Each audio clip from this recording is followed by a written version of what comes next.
Spoilers! This is Sophie Aldred with The Legend of the Traveling TARDIS.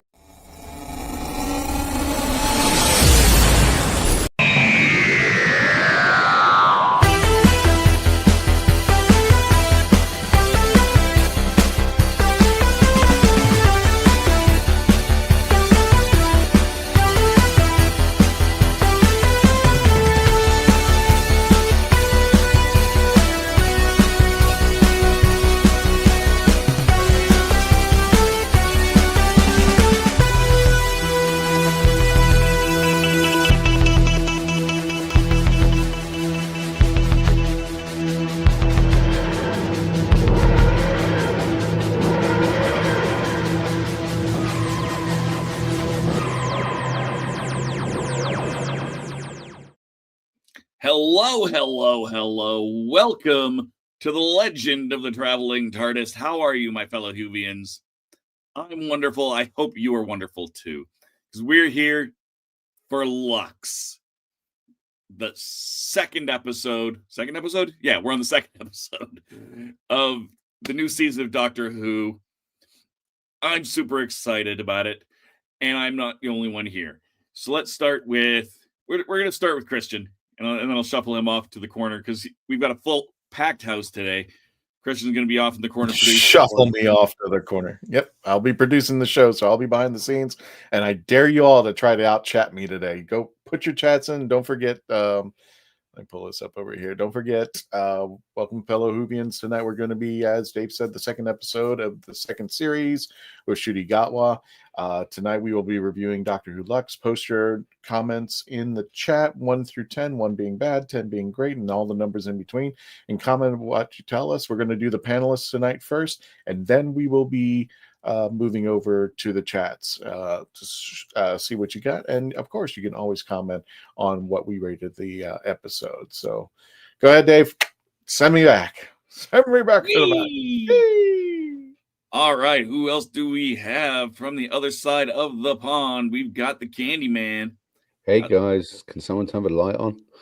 Sorry. And Dave, no one puts Christian in the corner. I did. He did. No one puts baby in the corner. You know what I mean? It's just how it works. So mean. Put away. Sit down and be good. Think about all the things you didn't do. There's a lot of things I haven't done.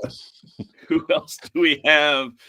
But of course, we've got the wonderful and fabulous returning from Nick Smith Films, Mr. Nick Smith. Woohoo! That's me. It's so good to see you folks. It's been too long. I'm very pleased to be here, especially because I love cartoons and animated films, and especially films and shows that mix animation and live action. So I can't wait to talk about Lux. So good, so good. And returning as well, our philosophy is, hey, Sean, how's it going? It's going great. I'm excited to talk about this episode as well. So thank you very much for having me. Excellent. And for is it the first time, Christian, for Zion? It is the first time for Zion. So we got a premiere. But if you want to, let's bring Gadget on first. Okay, we'll bring Gadget on. Or are first. we going to leave Gadget for the Who Knew News? We'll leave Gadget for the Who Knew News. We'll know who Gadget is. We'll bring Zion on. Zion not on camera. Hello. How's it going, my friend? Good. I am glad to be here. Is it my first time, Christian? It is your first time. Really, it is. Is it the long way around? We have history. We've been talking Who for a good while. We've been on other podcasts, so at MegaCon slightly too. So some of our viewers may have met you. Yes. Hello, everyone. My name is Zion. Shameless plug or not, please look up Porygon's Pokédex. We are going out and catching all 1,025 Pokemon. It's absolutely ridiculous. But we're here to talk about Doctor Who. You're bored, aren't you? I'm sorry. If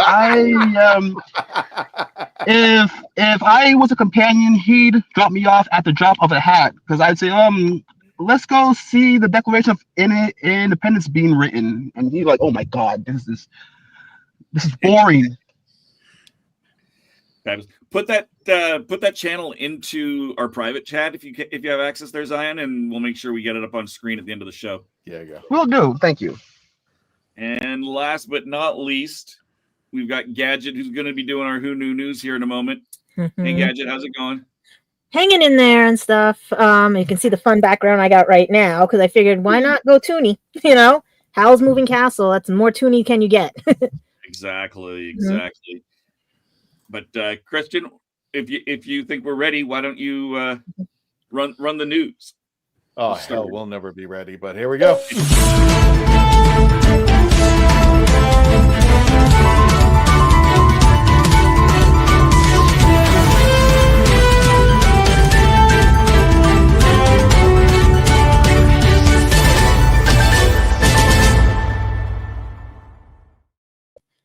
Well, people, we're going to call the news a triple threat tonight, but at the same time, we do have some sad news. It's not too sad, but it's sad because we've already mourned as best we could with this former companion and everything, and we understand the cancer is just the most evilest thing out there. So if there's any way anybody can just fund something or help those families that have cancer and everything, just give them that little extra boost and everything, because we're honoring once again Elizabeth, you're gonna do this to me, Selden, and she passed away on April 19th, 2011, and it was the saddest day for all of us, especially when I just found out that they do have an audio drama dedicated to her and everything. Goodbye Sarah Jane and everything. And I was crying when I found it and everything. It was the best closure you could have for the series and everything, especially that they put the trickster down in basically a been or something for 1,000 years, so the trickster can't return or anything. But who knows? And everything. It's Doctor Who. It can always change at a drop of a dime. And they said that she's probably got one last journey with the Doctor right before it all happened, you know? So I would think that way too. Let's let her have that one last journey with him, because he promised to pick her up. He put her in the wrong spot, but he promised to pick her up later and everything. But everyone will miss her. And I wish she could have gone on longer, because imagine what the new series Sarah Jane Smith's adventures would have been like, the incorporation of all the shows and everything. Like, out of all the spin-offs, her show was the best, and she was the sweetest person going.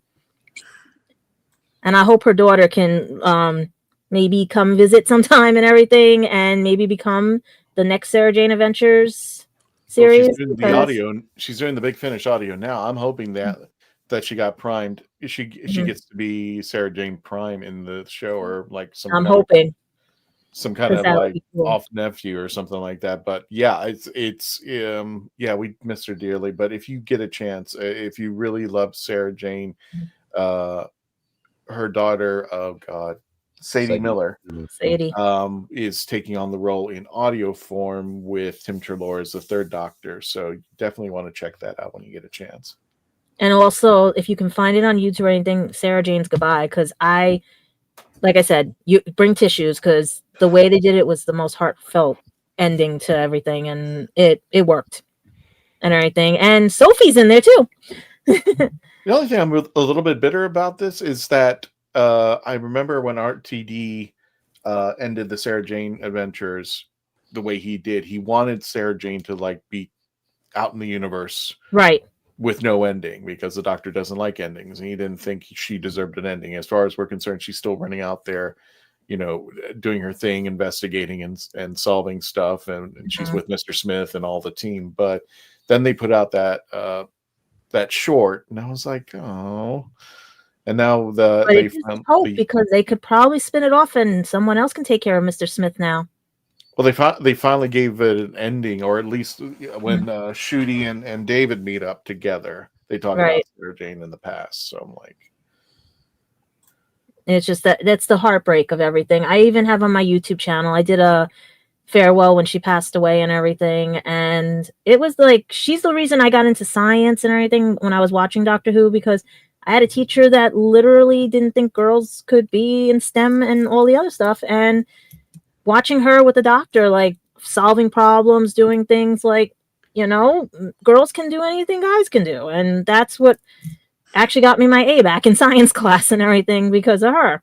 And I always wanted to tell her that, because I was about to meet her at a convention, and that's when she passed. And it's sad. It really is. And I wish, like I said, anybody who's going through this with cancer, any type of illness or anything, please look out for them. Please help the families, you know, just be kind, you know, you never know when the next I love you or the next hug, or you don't know when it's going to be, you know, because it might not even get there, you know. But on a happier note, we're going to go with, because I'm going to start crying. We have a triple threat. Say that 10 times fast. It seems that David Tennant, Camille Kaduri, and Eric Roberts all share the same birthday. And that makes a lot of sense because of everything and stuff. Because David turns 54, and Camille turns 60, which she does not even look like it. And Eric turned 69. So it is not like all three of them with the same birthdays. That's why they all have those witty personalities and everything and stuff. But David was a ham. He was stealing the show at everything. And everyone said his next convention, they can't wait to meet him and everything. But he did break numbers at some of the conventions. He did break numbers. I still remember Camille from King Ralph. That was funny. Yeah. So happy birthday, those three.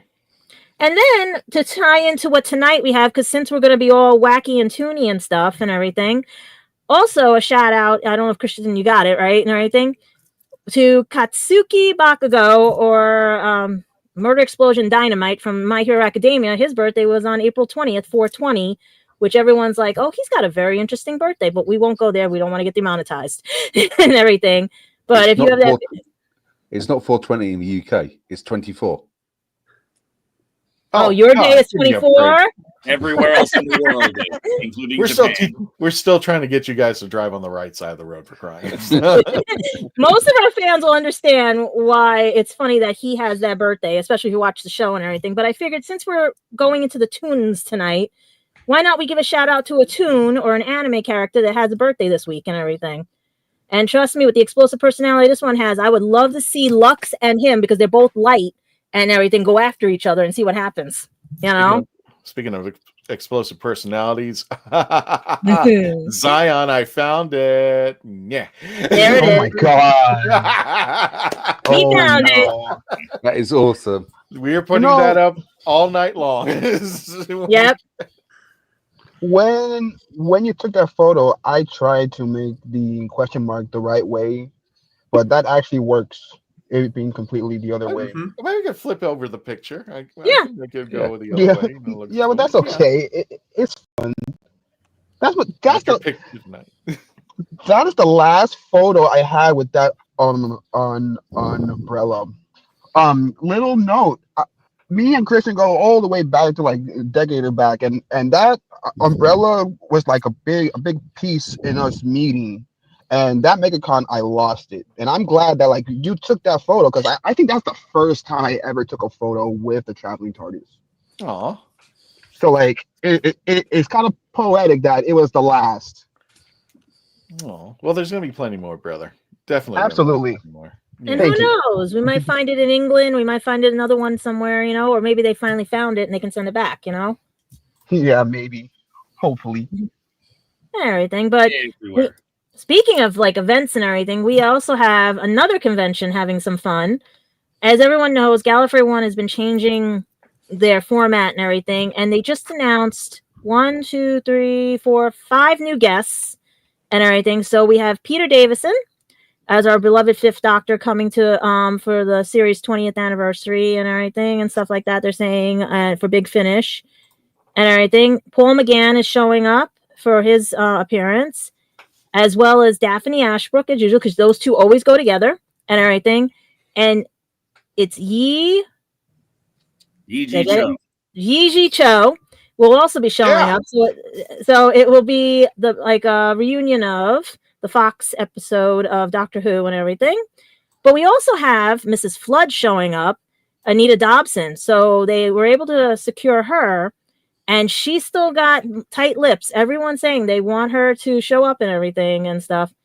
So let's see what happens. But she's basically going to be there, and they said more guests to come and everything. So I would get your tickets right away if you definitely want to go to Gallifrey 1.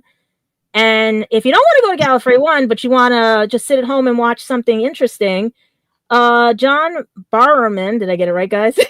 Yeah. He's basically asking everyone to go to his page and check out his live stream that he had pre-taped and everything from his shows that are coming up for the 25th, 26th, and 27th. And he also he says you're going to be falling over laughing when you watch this, because it's John Barrowman laid bar. And from what I could see on Instagram, I was dying, because he pulled the same thing he did at Comic-Con when he fell on the stage, like when he did something like when something would like trigger him and everything to laugh and everything. So this looks like it's going to be pretty good and stuff. And we just got also, when I was looking through things, they posted on the Doctor Who website a new trailer for the War Games colorized for Doctor Who and the Second Doctor series with Jamie and I forgot her name. I forgot the other companion. Zoe. So I with think Zoe. Yeah, the War Games with Jamie and Zoe. And just a clarification, it's Laid Bare for John Barrowman. That's how you pronounce it? Laid Bare, yeah. Thank you. Bare naked, which John Barrowman has end up being. Yeah. But the good news is if you do want to watch Doctor Who, it seems that Pluto TV is offering it for free. BritBox, you need a subscription.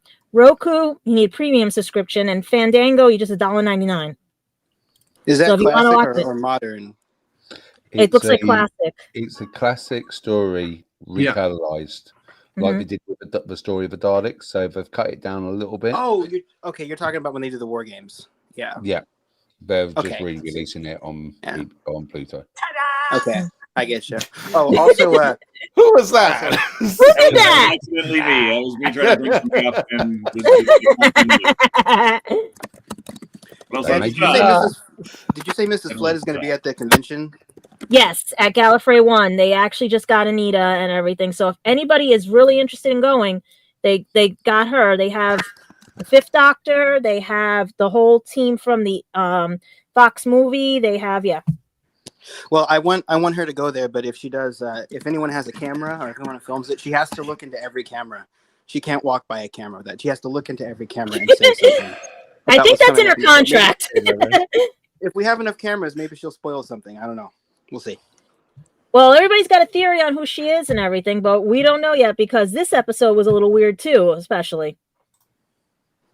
But that's all we have for the news right now because I went to go check other things, but the only thing are rumors and more rumors on more rumors. But is it a marketing play? Because everyone keeps saying it might be a marketing play.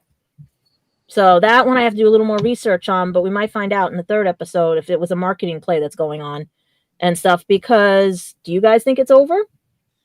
God, no. No. There's always a twist at the end. Yep.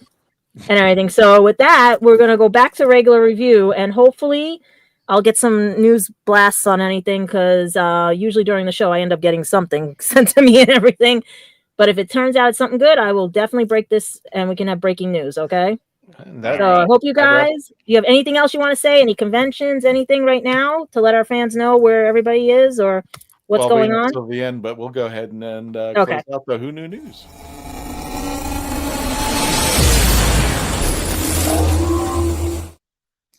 All right. So Gadget, since you're up on the screen, let's just get your number to start. 8.5. 8.5 for Gadget. All right. So yes, we're gonna get our numbers from all of our panelists for Lux. 1 to 10 TARDIS. Yeah. Zion, what did you give Lux? I don't give out 10s for free, but this is a 10. Okay. A brave and fabulous first episode. Where can you go from here? I know, he's just putting a 10 up. Yeah. Your philosophy is what number? I'm going to give 6 tortoises out of 10. I was going to say 6 Bugs Bunnies out of 10, but you said TARDISes, so I figured I'd say tortoises. Can you guys hear me okay, by the way? I'm having weird... Okay, I just want to warn you guys, when I come back later for my thoughts, if you can't hear me, it's because I'm having some weird shenanigans with my mic. Maybe Lux got into it. Yeah, exactly. Yeah, I pushed the microphone and it went ha ha ha ha ha ha. So if Christian, if you can't hear me or something, can you like forcefully unmute the mic because it's been muted? I think I can do that. Okay, all right. I was just. Well, we do have Gremlins. We have Princess Vanellope. So yeah, it's gonna be one of those nights. Yes. Yeah. Okay. I've mentioned some goblins. I got the chats. Don't jinx me. Speaking of goblins, Nick, what is your? Oh, jeez. Let me know that hurt. I love the color coordination we got here. Actually, it's working out quite well. 7 for me. 7 for you. All right. And Candyman. I'm going for what the fan said on the show. You're 7? 7, but it would have been me if I just do 7, so I'm going to go 7.77777. Oh God! All right, 7. Can't take you anywhere. You can't. You know what I mean? We'll have one more review at the end from our wonderful Faith, who sent in a video this time. Yeah. And in the meantime, as we talk, we're going to go to commercials in just a quick moment here. But everyone, put your ratings into the chat. What did you give Lux? 1 to 10 TARDISes, and let us know why. And we'll bring those up a little bit later in the show as well. But for now, Christian, yes, sir. Why don't we do some commercials now and then get them out of the way? Oh, that sounds like a plan. When we return, we're going to be doing a review of Lux. Don't forget, put your number in the chat and tell us why you rated Lux the way you did. We'll be back. And I was going to say something cool, but it didn't happen.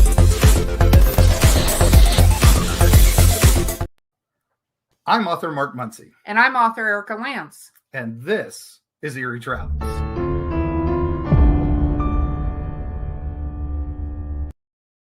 Greetings, travelers. Join us as we travel through folklore, myths, monsters, legends, and dark history. Now, we'll be your guide to the spooky side of reality as we discuss cryptids, paranormal, and all things preternatural. Sometimes we find the truth is way scarier than fiction. We're on twice a week on your favorite podcast platforms, including iTunes, Spotify, Amazon, and YouTube.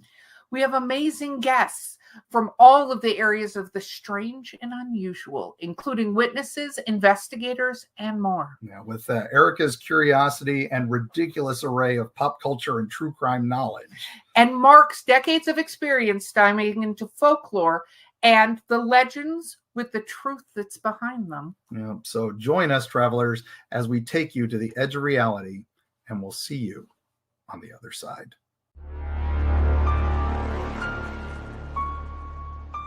We are a touring acoustic duo crashing kitchens around the country. We go from house to house every Friday night and we create music, we create food, a good time, we stream it live and we do it for free. So now we're just really kind of like trying to develop it and build a community group that people believe in, then they'll help us. So we played from our rehearsal room, we played from the bathroom, thankfully that didn't catch on. I probably played guitar in my room, not for anyone, in front of anyone, nobody heard, for probably about 10 years. And then one Friday night we played from the kitchen. It's the main place people want to be. It's where the food is, it's where the drink is, it's where the best lighting is. You can go to any party and I guarantee you the kitchen is going to be popping.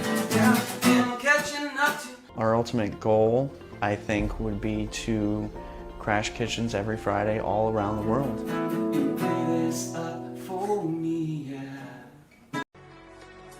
Are you a movie nerd? Do you collect VHS, DVDs, CDs, records, and so much more? Are you looking for clothing from 1940s to 2000s? Do you need cosplay or themed outfits? Come to Ducky's Vintage. We have it all for all budgets, located at the Oviedo Mall right off of the 417. Ducky's Vintage for those born in the wrong decade.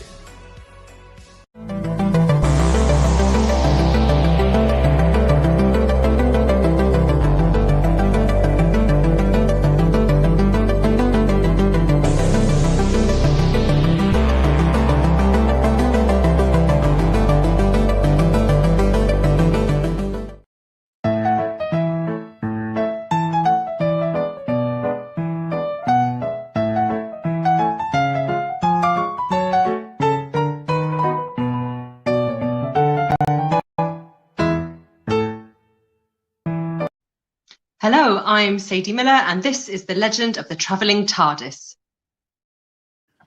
And we are back. Now, we might have to cut this part, so if we're watching, I'm going to bring up a video. YouTube may or may not like it. We'll find out. Oh, great. Try video out. You might demonetize me. Dematerialize. No. Dematerialize you? Demonetize, materialize me. Yes. You're already a McCall Christian, so. Since we had a little conversation about the second Doctor, and we'll show this 25 seconds, which also means we might be fine. Ta-da! I'm Mr. Ring-a-Ding. I make your heart bells sing. Please don't make me laugh. Just take my autograph. Now take my jokes, my lovely folks, because I know just one thing. For I am he, oh yes, I'm Mr. Ring-a-Ding. What have you done with your infernal meddling? Very proper. I couldn't not with that. That was too entertaining. I love that little clip that somebody put together. That's one of the one things I loved about this is there was enough stuff on a plain white screen and with distinct enough lines to be able to cut Mr. Dingling out and drop him into pretty much anywhere or nowhere. And the funny part is Second Doctor's son played in what was it? Midnight? Was it Midnight? Planet Midnight as the professor on there, right? One of his sons, yeah. I forgot. Yeah. It's like Michael Troughton's the other Troughton. Yeah. So that's interesting. You know, I mean, like it stays in the family. So imagine if Lux travels around. Anyway, the 10th Doctor gave us his rating on that. So so impressed. Perfection.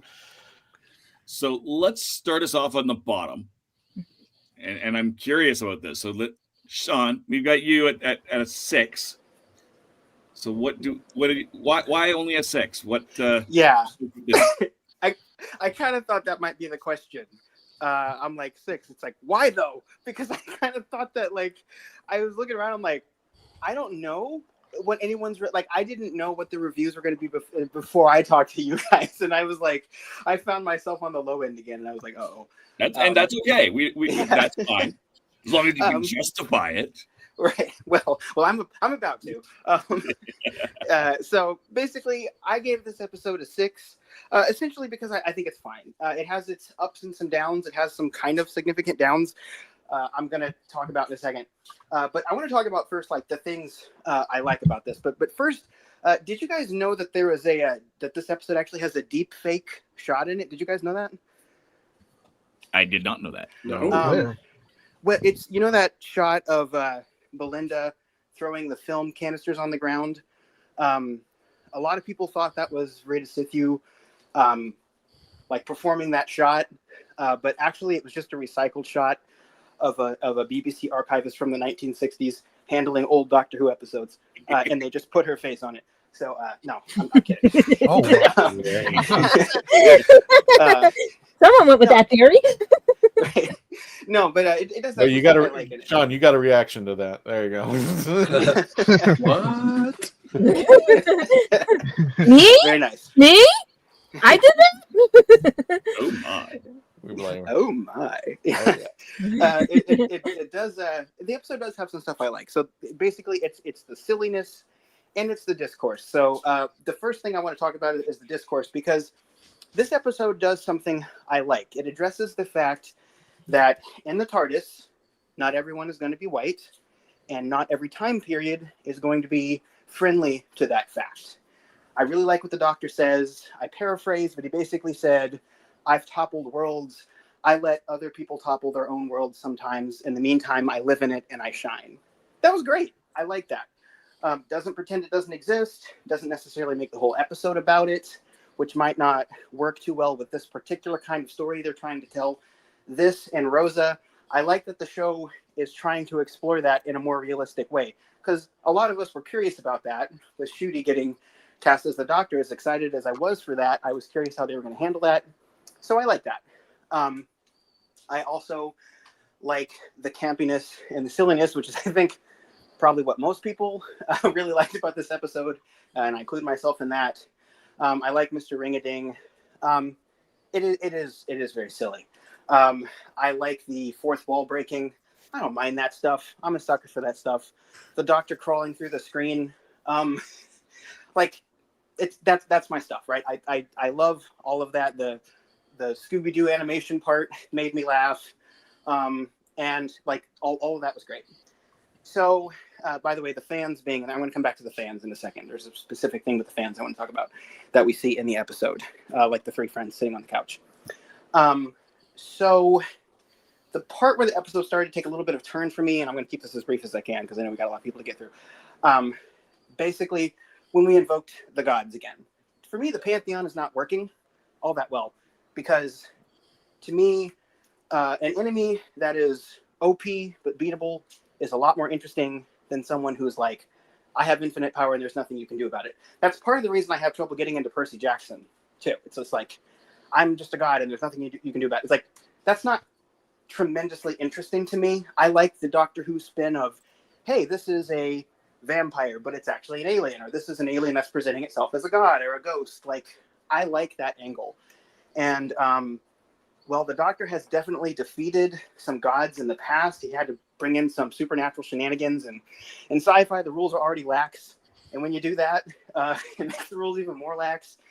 For me, especially as a person who doesn't really have a belief in anything supernatural, I just don't typically find that all that interesting. No shame for anyone who does find that stuff more interesting, but it's just, I like the whole alien angle. That's too far of a departure. I think it kind of takes away some of the stakes, because it's just like when they killed Ruby's mom and Kate Stewart and like all of UNIT. I'm like, okay, well, I know that's not going to stick. The Doctor's talking about the god getting rid of all of existence. I'm like, okay, well, we're not going to do that, right? Because then we wouldn't have a show. So that started to diminish it a little bit. And then there were a couple of other things too. Like the first thing is some of the performances were a little bit off. I thought the guy who, correct me if I'm wrong, guys, didn't the film guy like die at the end? Probably. Yeah.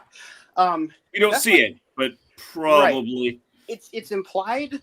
It's kind of something I talked about, like bringing up a serious thing. Like he kind of dies, and it looks like he kind of does that on purpose. And it's like, that's a very, like, for anything you're talking about like this, like if anyone finds themselves in that kind of mindset, please reach out to a helpline or a trusted friend. But, you know, bringing it up as a conclusion in Doctor Who in a weird way, I don't think that was very good. And then last thing I'll talk about is the thing with the fans.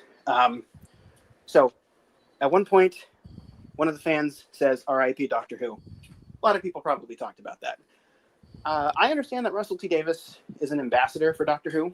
He wants to stand up for it. That's great. Don't think that was a good place to put that in there. Because, well, it's true that sometimes when people talk about R.I.P. Doctor Who online, some of their concerns are legitimate. Writing, that kind of thing. The Timeless Children comes to mind, right? That's around the time people started using that, I think. But I don't think you should have put it in the show, because a lot of times when people use R.I.P. Doctor Who, it's disingenuous. It's mining rage. It's people who are vocally opposed to changes in representation and what types of people are in the show, or who's writing the show, or what gender the person is writing the show. And I want Russell T to go out there and defend his stars. I want RTD to go out there and defend his writers and defend things like inclusion, stuff like that, and diversity. I think that's great. But bringing up that framing of a disingenuous conversation about this RIP Doctor Who thing from people online who are just mining rage and actually don't care about having legitimate conversations, bringing that up and not addressing that, kind of doing it in a flippant way, that does more harm to the show than good. That does more harm to the community than good. So I don't think you should have done that.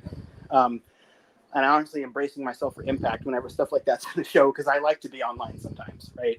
So, but yeah, a lot of ups and downs. I think it was fine, but the stuff that worked well for me. I like the new character. I like Mr. Ring-a-Ding.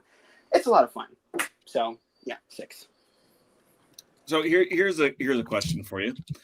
If I don't follow hashtags, I on any of my social media, I don't have it set up to follow any of them, which is neither here nor there. But what if what is happening with that hashtag now? Are people who are genuine fans using it in a more lighthearted way? Are they taking that back from the disingenuous Twitter ragers? That might be true, and that's, you know what, if that's what happens, I will eat my words more than Mr. Ring-a-Ding ate the universe. I will do that.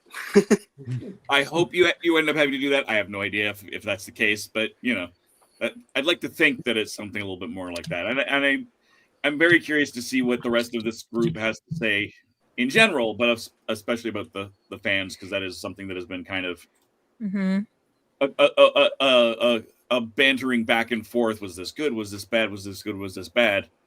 I don't know if Nick has anything to say about it, but Nick was a 7, so Nick is next. So why a 7? Why what worked? What didn't? I am so a 7. You just summed it up there, Dave.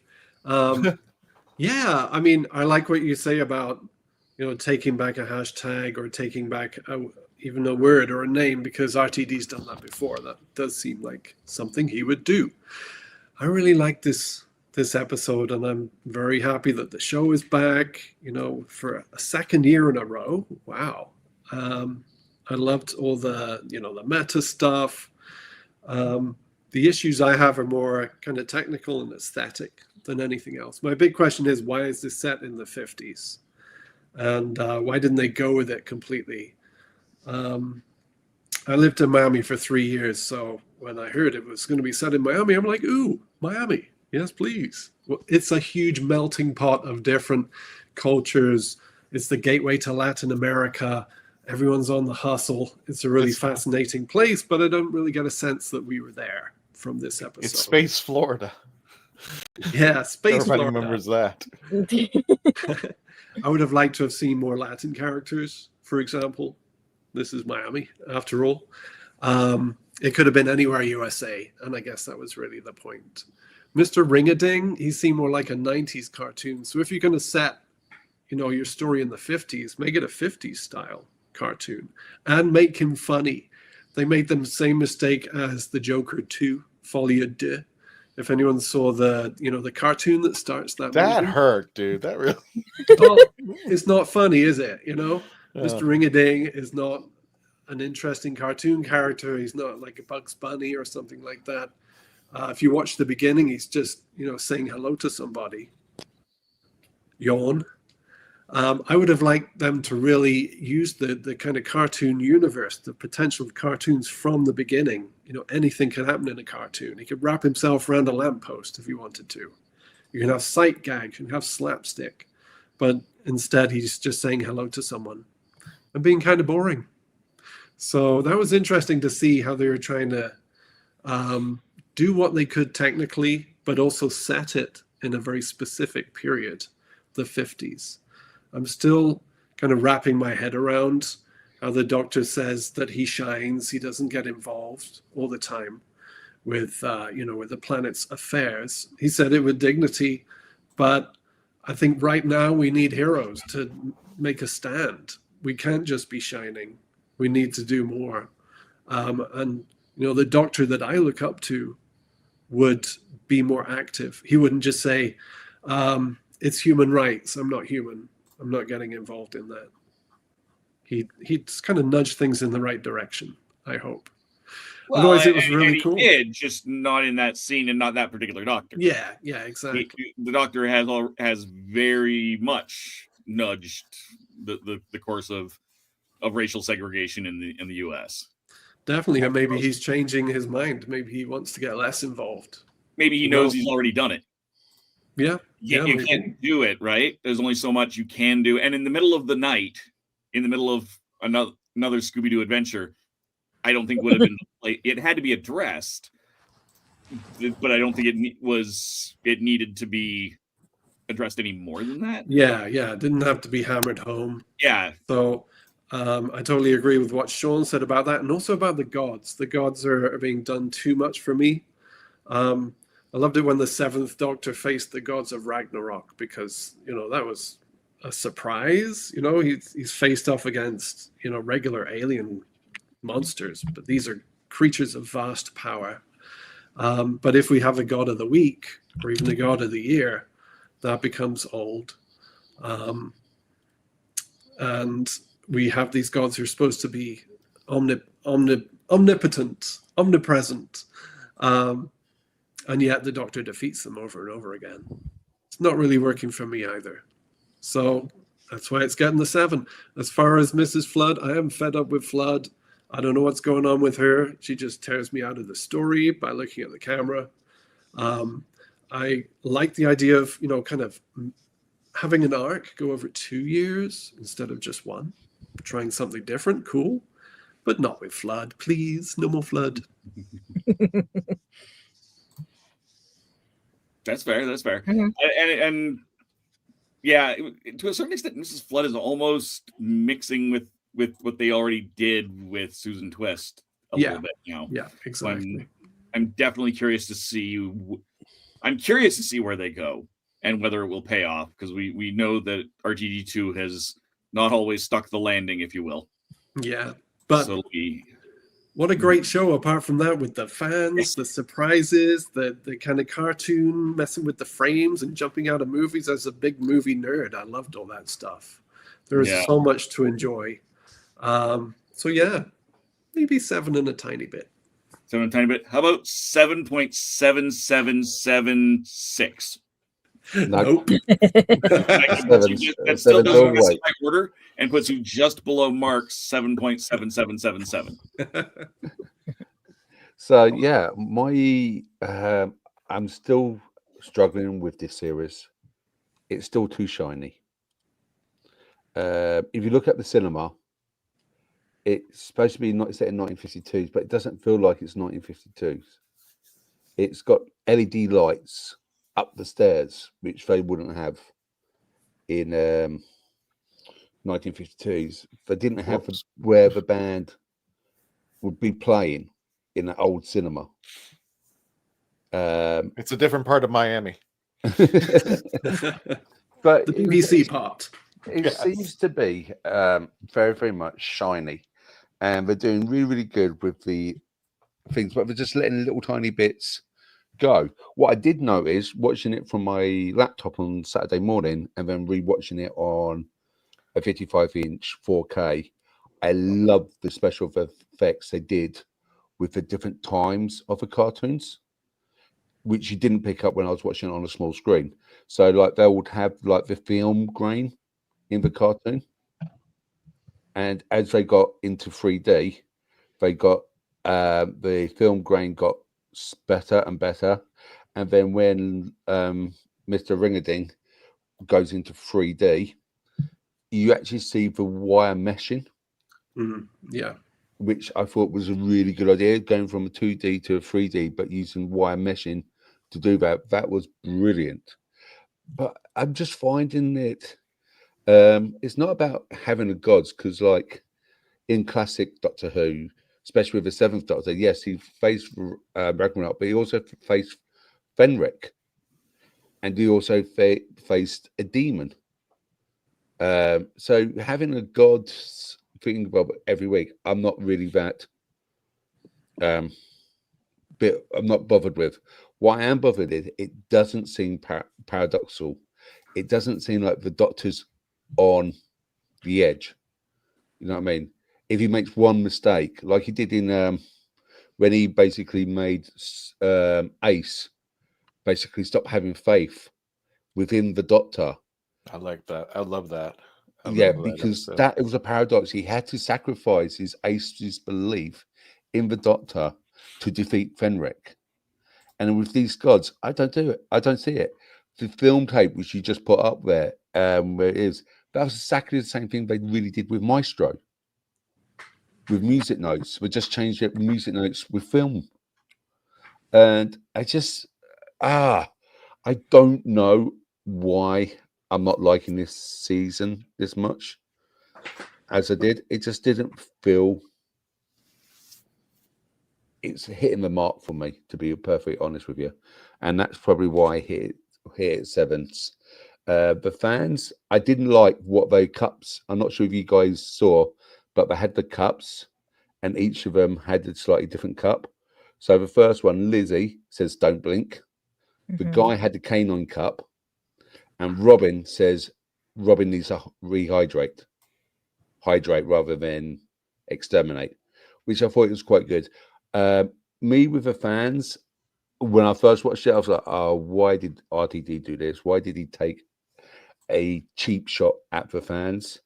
But then I was looking at the background, and if you look at the actual background of the set and you see all the Doctor Who movies and the Blu-ray class thing. So when I was rewatching this, so yeah, you can see that Lizzie don't blink. The guy's got canine, and Robin's got a picture of Dalek and says Robin needs hydrated. But you can see the Doctor Who Blu-ray collection. You can see loads of classic Who DVDs in the background, which I thought it was really, really good. And now on the top shelf, you'll see the new seasons DVD box sets as well, which you can see, which I thought was really, really good how they did it. And the Vez, you can't miss the Vez. And the first person who ever wore a Vez in Doctor Who was Sophie Aldred. She started the trend. I did find that the Meat T-shirt was a little bit too shiny, and you can see it was just fresh off the press, rather than it being a little bit worn. It's a direct to fabric instead of direct to garment, like her shirt. Yeah, but the Lux basically shining in too much light, and the light and the Doctor getting regenerated through light.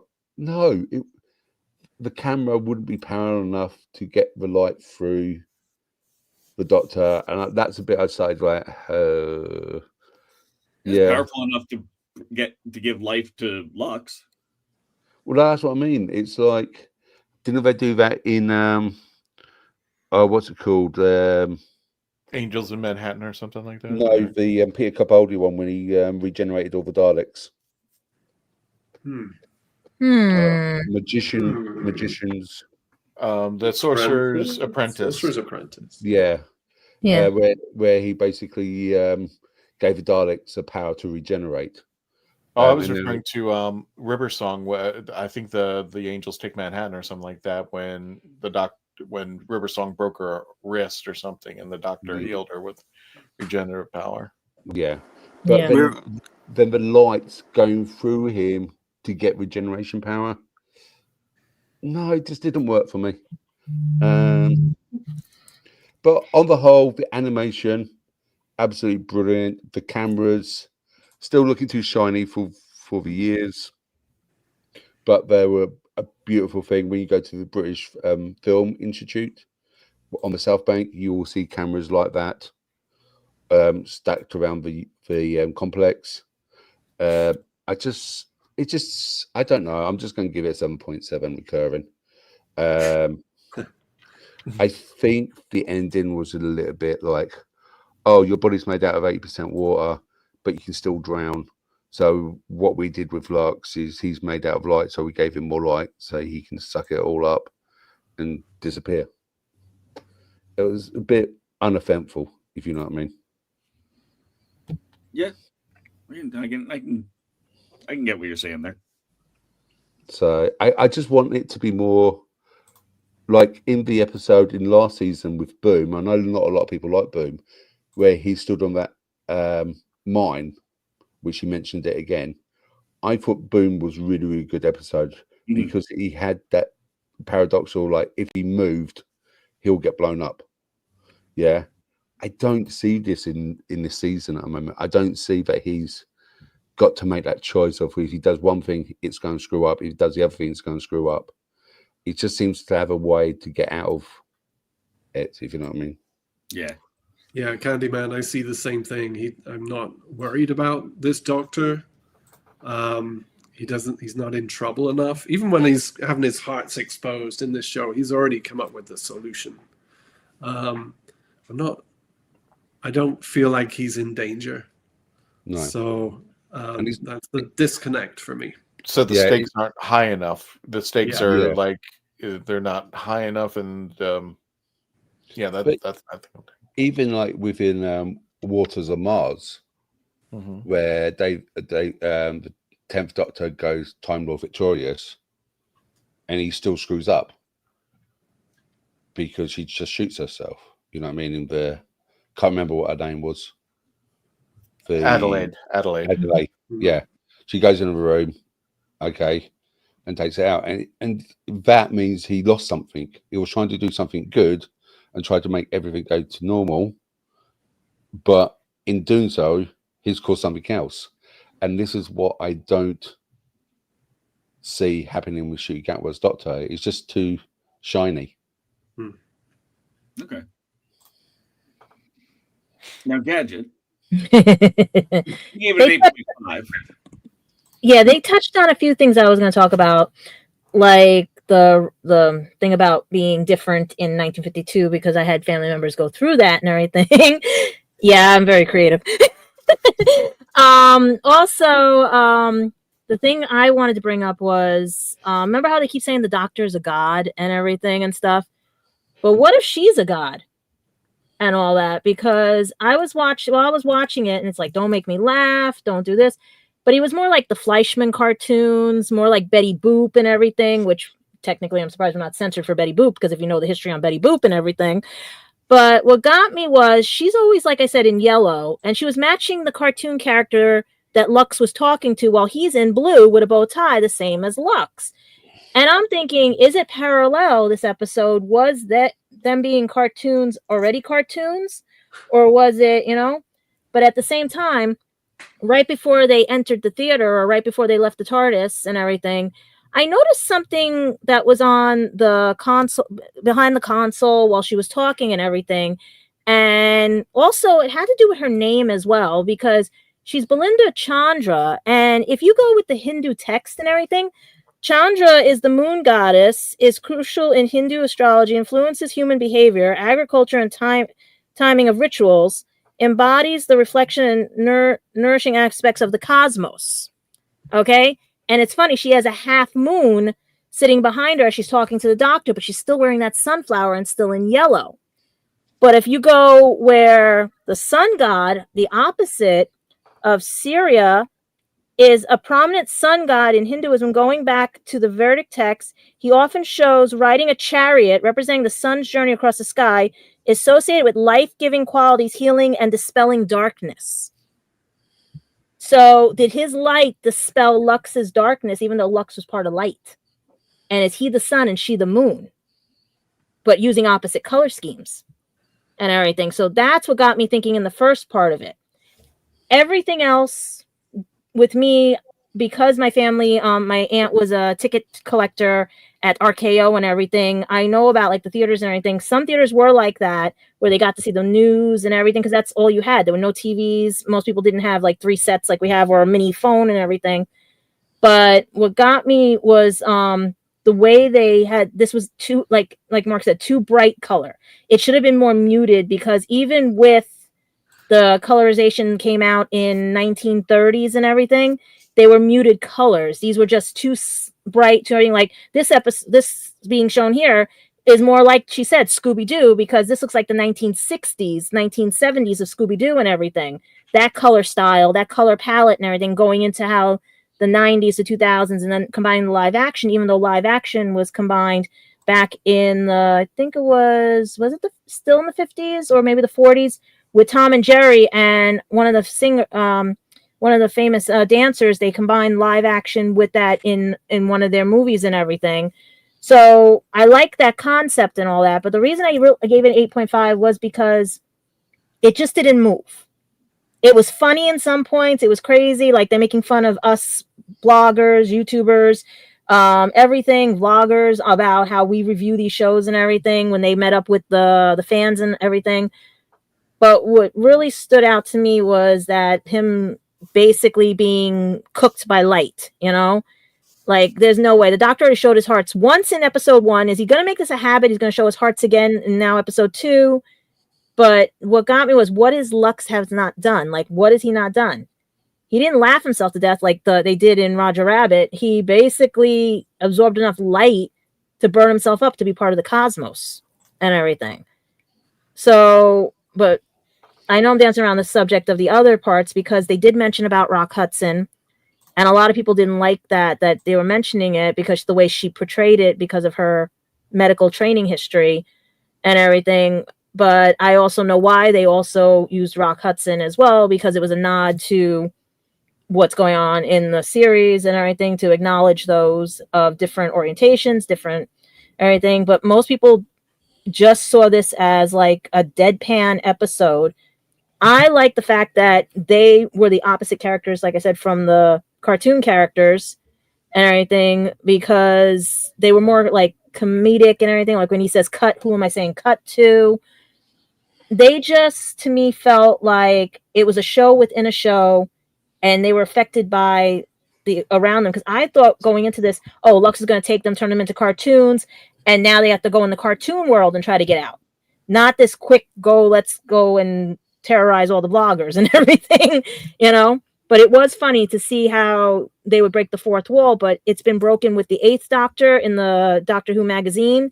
It's been broken with Sylvester's scene when Ace has the TV on, and it's going to say now appearing Doctor, when they were back in the 60s. This is just a rehash, I'm thinking. And that's what we're doing? Are we doing David Tennant's 10th Doctor's memories and rehashing all the Doctor's memories into one like show for us to see? Or are we just players in a game of like light and tricks of the eye and everything, you know? Because there's a lot you can do with movie magic. Yes, there is. Mm-hmm. You like really paid attention to the moon. Like, I'm just sitting here like, Well, I sent Christian a picture of it. Like, I didn't even notice that. I'm just sitting here like, because remember, the doctor doesn't know who he is. He had a memory wipe, and he also says, if I say my name, suns will burn. Or stuff like that, planets will burn or something, you know? And only River knew his name. And River and Flood, you know? What's going to flood our screens, you know? Christian, can you just pull back Tom's message about he didn't cry? He did cry in this episode. Yeah, he did. Every episode so far since season 1 to now, he has cried.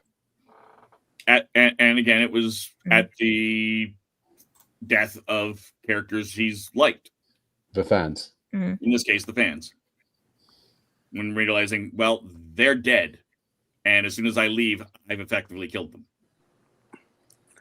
So yeah, it's I feel like it is another, not terribly well portrayed, but another instance of the Doctor realizing his actions are going to affect someone else's life.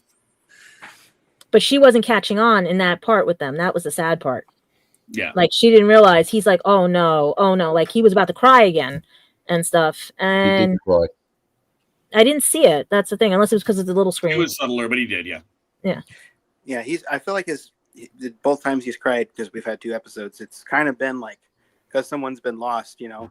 Like, people kind of said he cried every episode, but it's like, if he's going to do that, I'm glad that it's like, oh, he acted like, the show is acknowledging, yes, the character died, right? Like, I kind of like that.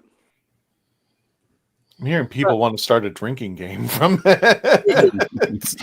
But it was interesting. There was one interesting point, though, that everyone hasn't touched on. You know, she said limited run ending May 24th, 2025. She did not say 2025. Okay. That means they edited very something. specifically. Sorry, I get to see things, so I forgot. Sorry, they edited it. No, I just rewatched it 2 hours ago, and that was I forgot the one I saw. This is the edited. Yeah, I got to see the unedited that scene. Yeah. What was the final one at least? Yeah, definitely not. Yeah. What was interesting is the atomic bomb right at the very beginning. That's what threw me first. I'm like, okay, you're going into that and everything, so you're getting the feel of like the 50s and everything, but that just, why would you throw that first? You know, I would have thought maybe more what else was going on, but then you had the Cuban Missile Crisis, you had all the other stuff, you know, going on in the 50s. That's what I think I didn't understand. It says British news. Wouldn't it be American news? Yeah. I mean, that's what I wanted you guys to catch on. I thought you guys would have caught that, especially you. Did the British not have news? Not in Miami. No, because it would have been. You're right. And the other thing I did also notice is that the Mr. Ring-a-Ding was a film from 1935. Right. You zoom in on the actual title screen when it comes up. That's why I said it should have been more muted color, because he is literally supposed to be around when they just started colorization. And if you look at all the Fleischman and all the old Betty Boops and everything, they had like a muted color and stuff. Now, on the one hand, yes, I do agree with you, just for the record. But I mean, if you also look, you've also got really colored things. Looney Tunes were 50s. Mighty Mouse was the 50s. But you see, they were muted. They weren't as lined. They were brighter than we think they were, but they were definitely more muted than that. Yes, and I agree that stylistically that looked more like the Scooby-Doo's, which was 69 when that came out. And the sonic clarity too of his voice. It's like, you need some more pops and crackles in there. You know? But they did change it. His brain. The voice. If you watch it on a good screen / good sound system, they did change the audio quality. When he went to 2D. And then he also said he had half a brain now instead of his whole brain and everything. Like everything was like, she was over dramatic. She, you know, so he wasn't really Thelma at that time. You know, he was more like just what the heck was going on. Okay, I've just done a Google search. I know really like that. The first ever color was Flower and Trees by Disney in 1932. I thought it was Fiddlesticks in 1930. No, I'll just. It was 20 years. Either way, 20 years before. Right. So I mean, we got 20 years of stuff. In color and with sound. The 50s was not as we tend to think about the 50s in context of the television, not the film stuff, right? If you've got old film, when we think about it, we're thinking about film stock that's been around for 50 to 80 years. Right. Which mutes the color in and of itself. Whereas at the time, it wouldn't have been as muted as we think it was. Yeah, but if you look at Mr. Ring-a-Ding, if it's 1935 and they're set in 1952, that's 17 years of degradation. It should have been, That's what that was. Yeah, if that's what they were going for, and I don't actually know. Okay. Anyway, moving on. I think the history of animation and anime, so I'm like longest episode ever. let's try to avoid that. I've got the record for that. I have the record for the longest ever episode. Or now. When are we going to get in the Guinness Book of Records? Well, we're going to get into a rarity at the very least. And that is a 10 coming from our panelist, Ion. You guys are making me feel kind of bad, but I like it. I like it. You gave it a 10. I like it. I'm joking. Like, I'm just saying. Okay, I'm currently around the Miami area, so I've always wanted a hometown horror. Oh, you're biased. That's what it is. It's location bias. No. I've always wanted a hometown. Just because it's in South Florida. I've always wanted a hometown horror. I've prayed it'd be something decent, not just it's an alien or some lizard thing that is an alien, and no, it's the giant crocodile. No, it's the alien monster from XYZ planet, whatever. I'm a fan of the abstract stories, the stuff that gets even the Doctor Who fans thinking. The stuff like Ghostlight, the stuff like Flip Flop, and this is like right down that alley, right? If I want to break it down, we never actually had besides the Boneless. I don't think we've actually had a two-dimensional villain, and the Boneless were, I think, just shadows. So when you see this, and like, I don't know if anyone here played Cuphead or anything, right? But that was the first thing that came to mind when I saw the trailer. Out of everything in the trailer that grabbed my attention, it was Mr. Ring-a-Ding coming out of the screen, and the fact that story took place 20 minutes from me got me really invested and hyper focused into what's actually going on. So one thing I noticed here that also brought me in that no one actually talked about is Belinda's dialogue. I don't know if anyone talked about this last time, but she talked about the TARDIS, and the Doctor never brought up the TARDIS. And now, this time around, she says, "Let's go home to Gallifrey." I don't know about you guys. I've watched a lot of this show, all around companions. I never heard a single companion say, besides Romana, "Let's go home to Gallifrey." That's questionable. So there's that. Mr. Ring-a-Ding's animation is pristine. That's the one thing that got everyone in to Cuphead, because now you're actually playing like these 1920s to 1940s characters, but in a game.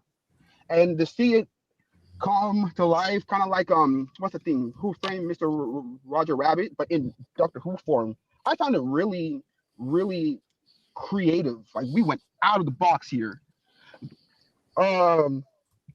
One thing I want to talk about is that you guys talked about gods and such.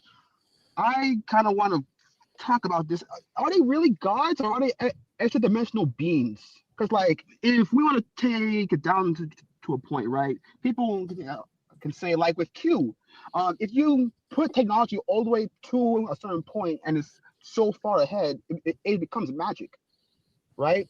I don't know if they're actually gods. I don't know if Toymaker and the Riddler are actually gods, but like they give them a pantheon. But they say extra-dimensional beings and this and that. Fine. But the thing is that one thing I noticed ever since the Toymaker episode, the first one from the Hartnell episode, is that there's always helplessness. You're stuck with him, And if you win, he's gonna blow up his universe. You go to Sutek, he gets by inches because we gotta lock him in the time zone. But even though we didn't get by him, the only real gods I could think of that like the Doctor really just cleaned were the gods of Ragnarok. Ragnarok. Yeah, where he The greatest just show in the pulled out. galaxy. He just pulled out the medallion and just destroyed him. And so like when I come down to stuff like this, like the Big Finish story master, there's always this sense of helplessness, like you're just stuck here, and you are in the right. There's usually the doctor, and he knows what's going on, and he's usually the big man in charge. But when it comes down to every these little small bits and pieces, he's like the companion. You're as helpless as them. You are trying to hold on for dear life, and it's here in the form of a 2D thing that took the form of a 1930s cartoon. You don't get this often. I barely got this last season. We rode Sutek down the time stream on a leash, right? And we locked and we got Lux off a spoon. And we locked Toy Maker in a box. Personally, I don't like those. And just like you guys, because they're too godly, they shouldn't be losing like that. But then we get to Mr. Ring-a-Ding. How we didn't really actually beat him. We gave him what he wanted. He expanded into infinity. The first thing that came to mind when I saw him say, "I become everything and nothing," was when Thanos beat Eternity in the Infinity Gauntlet, and he became that astral projection and became the sky himself, and all powerful, all knowing. I am everything. I always thought, like, okay, we finally got a conclusion to a god that I can accept. You can't beat these guys. You're not ever supposed to beat these guys. And even if you do, it's supposed to be by the skin of your teeth, like in Pyramids of Mars. And the other one with Big Finish, kill the Doctor. That's another one with Sutek where he got by the skin of his teeth. And so, like, when it comes down to it, I found that this episode, as a plot-wise, was very strong, very abstract, and it left me wanting more. Okay, I want to talk about now the stuff about the fans, because everyone talks about the fans, and I want to talk about the fans. When it got down to that point, when they was actually like going through the slides and stuff and slides, I thought that this is their chance of trying like Big Finish level abstract, like flip-flop. You'd never be able to try and put flip-flop in real life, because how are you going to connect the ending and beginning and try and flip them? It's like trying to do Memento in 45 minutes. It's just never going to work. And so, like, when I see this, I want to say this. I don't think they're taking a dig at the fans. I think they see what we're saying, or what whatever side is saying, or whatever. I just think it's this. They're not real. The whole thing is not supposed to be taken that seriously. They tell you it themselves. We're not real. We're just here to be used to mess with these guys' heads. Yeah, sure, people may want to take it as them taking this whole giant commentary and this and that. Personally, when I see commentary, like when they look at the fans, they go at it. Like when I see Greatest Show of the Galaxy with that kid. The kid literally said, I may not like it, and it's not like how it used to be, but I'm still terribly interested. And so, like, when I see like actual digs at the fans, I see digs at the fans. This is like a love letter to fans, but the fans are angry. That's just how I look at it. And the last thing I kind of want to talk about is the racism thing, because like it or not, the Doctor's black. He's here. It's a thing. When I think about it, I think about how Martha was, and when Ten was there, and it wasn't really there. right? And I'd watch it with my mom and my brother, and we'd say she has the easy route. This is so easy. She's going to the 1800s, and she's having oh. Well, Shakespeare Code. What did he call her? I can't. What did he call her? The Shakespeare call her because of the Fridonian. No, the other thing. Or more. Something with the princess and everything, or whatever. And that's what I'm saying. Like back then, it had other names. Here, it was just out there and everything. And people don't realize even interracial marriage between different heritages was even wrong back then.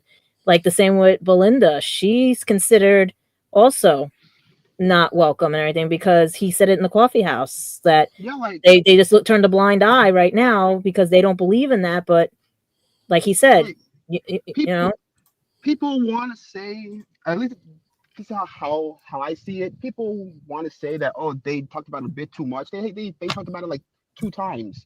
And I'll be honest here, I'll be blunt. We have actual pictures of people of me and Shooty's color going into diners around those times, and it'd be completely worse. I question myself, how did he get in the diner when it was segregated?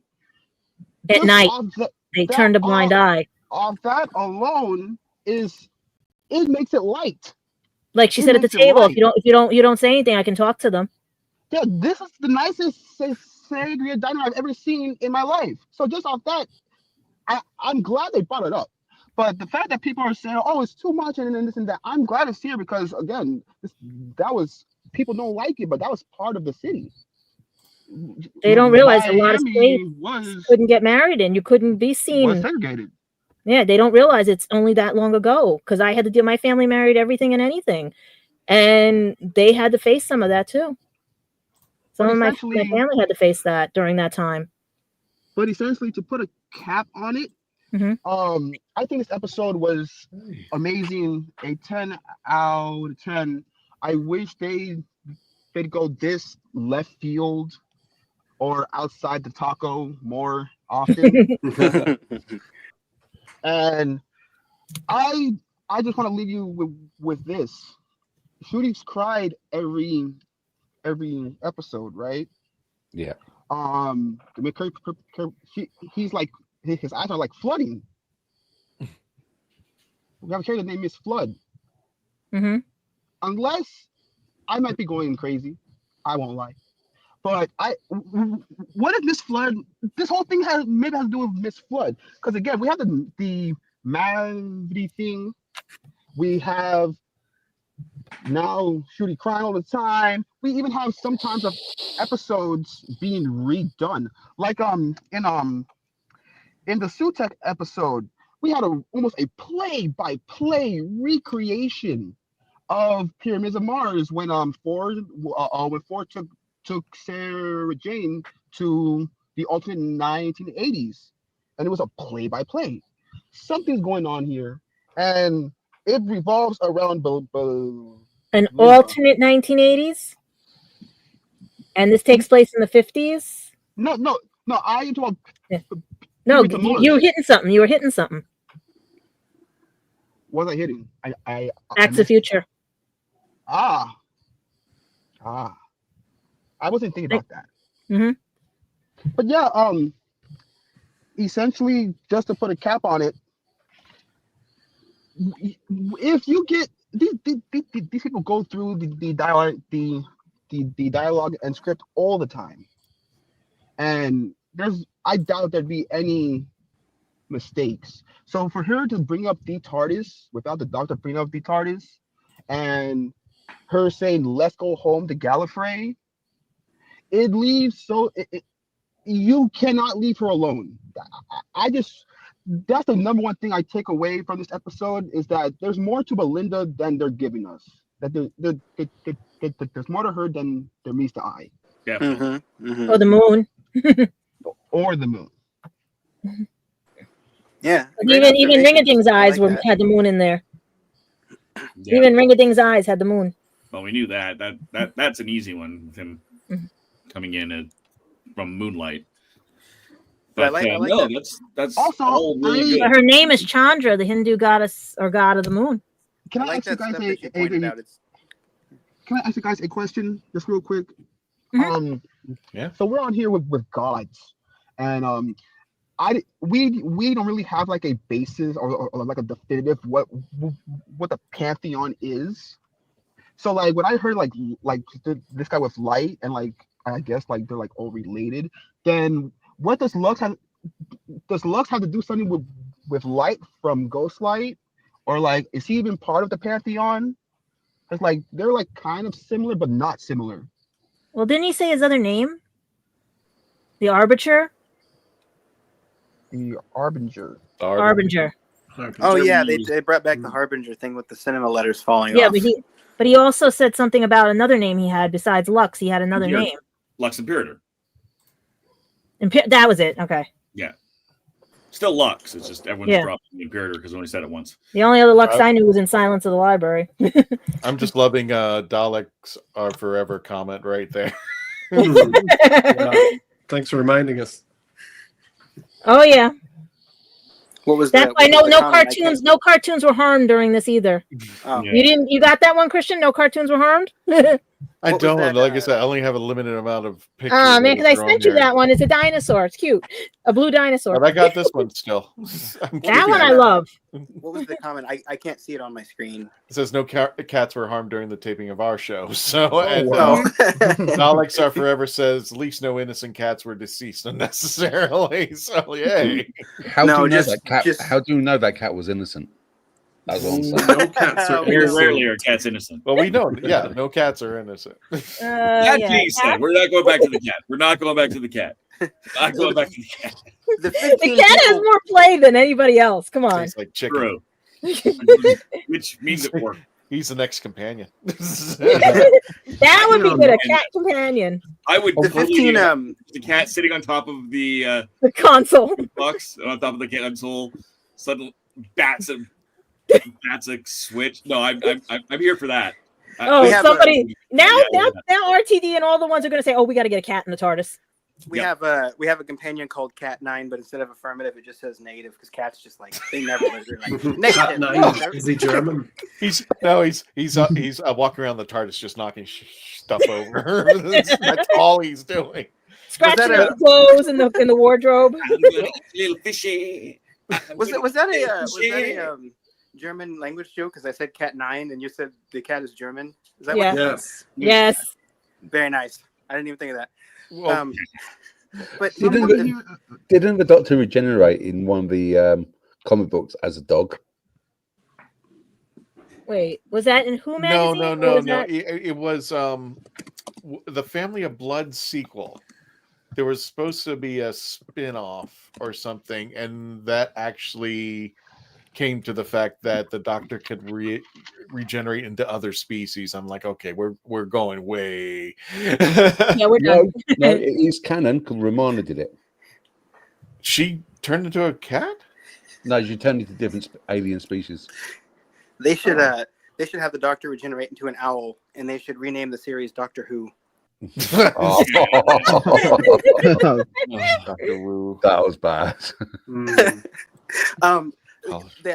I know this is really random, but the 15 people, I feel like if I don't say this, I'm going to forget it.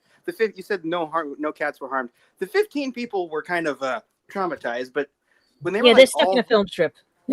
Right, yeah, that was horrifying when Leigh was like, but when they're like all 15, I'm like, all 15? Does that mean anything? Are we going to get all 15 in one of the episodes? That would be kind of cool. Be cool. I don't think it's going to happen. That would be cool. It's funny how he has the same name. He has the same name Lux as the guy that funded the thing River Song was on. You know, the venture for Silence in the Library. That guy. That's what I'm saying. Lux and Lux. Like that's not even a coincidence. Oh come on, Doctor Who wouldn't do a retcon. You never know. There's a sequel coming next week, probably. Mm-hmm. Anyways, so for me, let's hear this. Yeah, I'm waffling. I'm still waffling because I want to give it. No, let's just take an intermission time.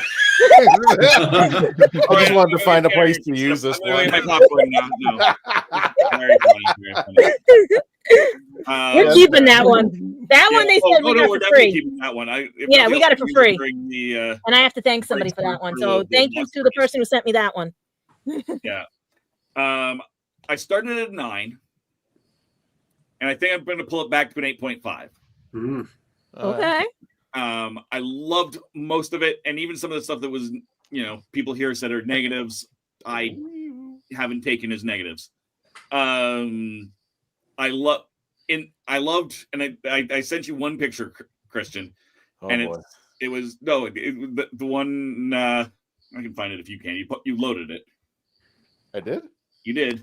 There it is. It was actually the last name. Okay, yeah, the last name. Yeah, that one I was trying to find. That's a good one. Yeah. Yeah, this is Lizzie, the redhead, and they said, "Oh, we don't even get surnames." They did, and then when the episode came out, even they were shocked. They didn't even realize they'd gotten one. So Abel, I did love that Chowdhury, self-awareness of no, we're minor characters. We don't even get a last name. It's like yeah. But I think that worked out really well. I love that scene just kind of in general. It was playful. It was not mean to fans. I loved the Telos shirt that she's wearing. I want that. I loved everyone agreeing that Blink is the best episode because that is kind of a universal fan thing. Almost everybody thinks Blink is one of the best episodes. It's creepy as hell. Exactly. And I loved how she just kind of glazed over the whole plot. It's a show where they couldn't blink. Well, that sounds enthralling. It was a terrible description, but we all know that it was so much more than that. And I loved that about it. So I think this was a loving, cheeky but loving homage to fans. The hashtag, I see why I can see the argument to keep it. I can see the argument to lose it.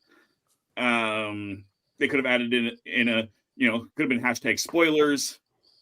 Could have been there's a number of things they could have done with that, admittedly, but I did really like their scenes.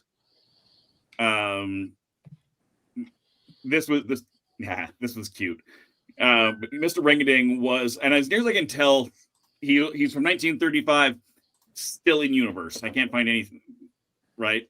So we can give a little bit of it's too bright as just a function of that. But no, I really enjoyed the character. It felt appropriate for the era, more so than the Doctor and Belinda's animation. I agree, that was definitely very Scooby-Doo, which is 1969. So you're looking way past. But when are you going to get a couple of black characters on animation on a screen? Probably around that same time. I can't think of any positive representations of black characters from the 50s in animation. The 50s? I don't know. As far as you had Heckle and Jekyll. Those are not Black exactly Panther, positive. That's it. Sorry, what was that? I think what anime or animation? In animation, you might have like the Black Panther from the 60s Fantastic Four cartoon, and it's not Black Thunder, but like it was the other guy from Super Friends. Yeah, so, like, that's all I remember. You mean the crows from Jekyll and Hyde? No, that was Jekyll and Jekyll too, but they're not Jekyll. No, like there's some in the 60s, but I don't think there's any. You had Josie and the Pussycats. What was her name? The one that was playing the tambourine. But not Fat Albert. Those were all like later on and stuff. Yeah, that's all later on. The only one I could think of is Tom and Jerry's. Tom's owner. Yeah, but that's like 40s, right? And you never that was 40s. Yeah, I don't know if we ever saw the owner. Unless you got, I'm trying to remember. There was I don't think it was the owner. I think it was like more like a caretaker for Tom and Jerry. Possibly. What about Bosco? There is I just googled it. There is a character from first was in 1939. Oh well, there we go. Is it Bosco, the one that from Looney Tunes? No, looks like he has a hat on his head. An African boy. Oh, Caveman Inc. That one. Yeah. Yeah. So arguable whether that's a positive representation. I'd have to look. I it up. didn't say that. That's why I didn't mention Yes. the name. Yeah, that's the thing. Exactly. So, I kind of see why they went with the more of a Scooby-Doo feel for that. Forgetting, I think, that fans do obsess over everything, and hence the discourse we're having now. I do really enjoy it. Like I said, if you listen carefully, they did change the audio settings for that, which was really neat. And if you watch, one of the things I loved when they came into the fan scene is that there was fingerprints as he approached. You couldn't see them because of all of the bright white, but it starts coming in on his shoulder as he gets in closer. You see fingerprints on the. I'm like, is that fingerprints on my screen? And then they push it out, and you see them fall down. So there's like little details, and then they come out. They switch to the fans. They switch back, and there's a lighting change there as well. It's a cooler light that comes in at that point for that scene, which I think was really neat to do that as well. And again, it was subtle, but it was there. I'm glad it wasn't blindingly different. It would have felt way off, but it was really neat to see them do that. Was it a perfect episode? No. Was it great? Yes. I've watched it 3 times already. I would sit down and watch this again. If anything, I would say it was too short. And that would have solved some of the complaints that we've had over the course of the last hour and a half. Would have been a little bit more character building and a little bit more depth, if you will, a little bit more 3D. But they did say the season was a little shorter than usual too. Oh yeah, the season is short as well. So almost like you're putting commercials in. And it's been my complaint kind of for the whole era, has been a lot of these episodes have felt rushed. Yeah, the pacing has been just a little bit off. Like they were written to be longer and had to be cut. Right. That has been the one thing. That's one of the reasons I kind of brought it back as well. I'm also wondering if that has to do with the reality war at the end. Why are they shorter? Find out. But I did overall, like I said, I thought it was a great episode. Definitely one of the strongest of the era of the last 2 seasons. I'd say it is one of the, especially as far as a lighthearted show. Probably the best lighthearted episode for sure. Is it going to be your 72 yards? Is it going to be your boom? No, but it's I would rank it up there. And I'm curious to see what else. I like that the ending. I like that they didn't defeat him. They just he defeated himself by his own hunger. I would have liked when they went 3D with him, and I loved how creepy the full 3D version was. That was creepy as hell. Very 1990s brought up. But then the 1990s animation is a kind of a full circle in style. But I would have liked to have seen something closer to Nightcrawler. The live action Nightcrawler that is Alan Cummings. Yeah. I would have liked to have seen a character. I would have seen more of Alan Cummings in that character at that time. I think that would have been fabulous. I'm not taking anything points away for that. That's a personal thing. But I think that would have been great. Imagine if he turned into him when he got all his light. That would have been interesting. Yeah. I mean, he could have still gone back to being full cartoon after, but which was a bit weird having gone, oh, I'm 3D now and I'm going back to 2D now.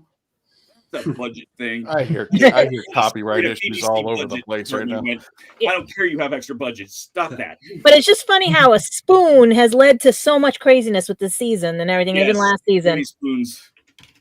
Can I say something about that? Yes. Every single god we've had an encounter has something to do with a spoon. Yep. Right? Who's the last person that got called God of Spoons? Yes. Well, Jody used the spoon to help make the Sonic. And then he did the same thing with his spoon when the planet was whatever and everything. And then everybody else has just been at spoons all over. But spoons are all spoons to spill the tea. I need one doctor. There's only one Doctor who played the spoons. Yeah. Again, I might be going mad. I'm a 7th Mm-hmm. Doctor fan, but like he called Ronnie the god of spoons. We're getting like gods out of everywhere. I see spoons. I see the correlation somewhere. Yeah. Flood might be the Ronnie. He's just like the 7th Doctor plays with Ronnie is still copyrighted because everyone keeps saying no, it's not, but it is still copyrighted. It might. Really? Ronnie is still copyrighted. They have to ask permission for it. Now, if he was able to negotiate that permission, then you all can speculate anything. But I'm going with the bi-generation. Maybe that's the only way we're going to probably get. So, anyways, personally, I think that all the characters are just going to come back and have to fight the 12th Doctor. He's like, because this is my spoon, and he's just going to sword fight all of them. Or a Valley Yard thing. Yeah. We might end up with a Valley Yard thing. Yeah. Sorry, I didn't mean to cut across you, Dave. Sorry. No, that was worth it. I'm just gonna say this one line from the 8th Doctor from the TV movie. I love humans. They're always finding things and things. And it's funny that's what's gonna happen here, you guys. You guys are focusing on a spoon, and it's just going to be nothing whatsoever. And if you know, like with the 8th Doctor, he was with his companion. They got brought into our world in the Doctor Who magazine, right? And everything. And it's funny, it was Beep the Meep that was already ahead of them, and the 4th Doctor had to help them with the story and everything. So it's just funny how it's like we're going back that way and stuff. It's just weird that they're mentioning all these fourth wall breaks. Yeah, exactly. So Robin Hood with a spoon. why don't we take a look at what Faith had to say? Yeah, yes. Let's grab in Faith. Let's see. I'm glad you reminded me. I almost forgot that So Faith last had call to put your comment, your ratings 1 to 10 into the chats. Well, Kristen pulls up that video. I'm going to be honest. I have not watched this video, so everybody, we're seeing this for the first time. But this is Faith. This is Faith Kelly, our premier 13th Doctor. And I don't have a picture, but this is her out of the 13th Doctor outfit. So this is her rating and her score. Hi, everybody. Hi, team, gang, fam. Just had to throw a little 13 at you. Basically, I went into this episode thinking it was going to be my favorite episode, not knowing what the rest is going to bring us for this season. And I was correct. It's currently my favorite episode. It had everything that I loved in it. I loved the scene with Belinda and the Doctor when they finally get the TARDIS rolling, and then he's just like, yeah, we could leave, and she's just like, no, but I want to get home. And then he's like, but we could. And she's just like, because she understands that he's just itching to go and explore this mystery. Each episode, there's a little bit more trust building in their friendship, companionship. A retro diner, the big old letterboxes at the retro theater, clothing, everything in it was just amazing. I need Belinda's dress now for my own wardrobe. I don't know where I'll wear it, but I need it. Mr. Ring-a-Ding was so eerie, but yet cute. Scene where 15 and Belinda go running up the ramp, go into the wardrobe, come out in their 50s attire. And I studied that, and I was like, wait a minute, that's the exact same scene, cut by cut, of Ruby and 15 are running up the ramp, going to the wardrobe, coming out in their 60s attire for meeting Maestro, the Pantheon god. So I was like, okay, this is either a parallel back to 15 and Ruby, or foreshadowing for another Pantheon god. When we hear the ha ha ha ha ha ha ha, I was like,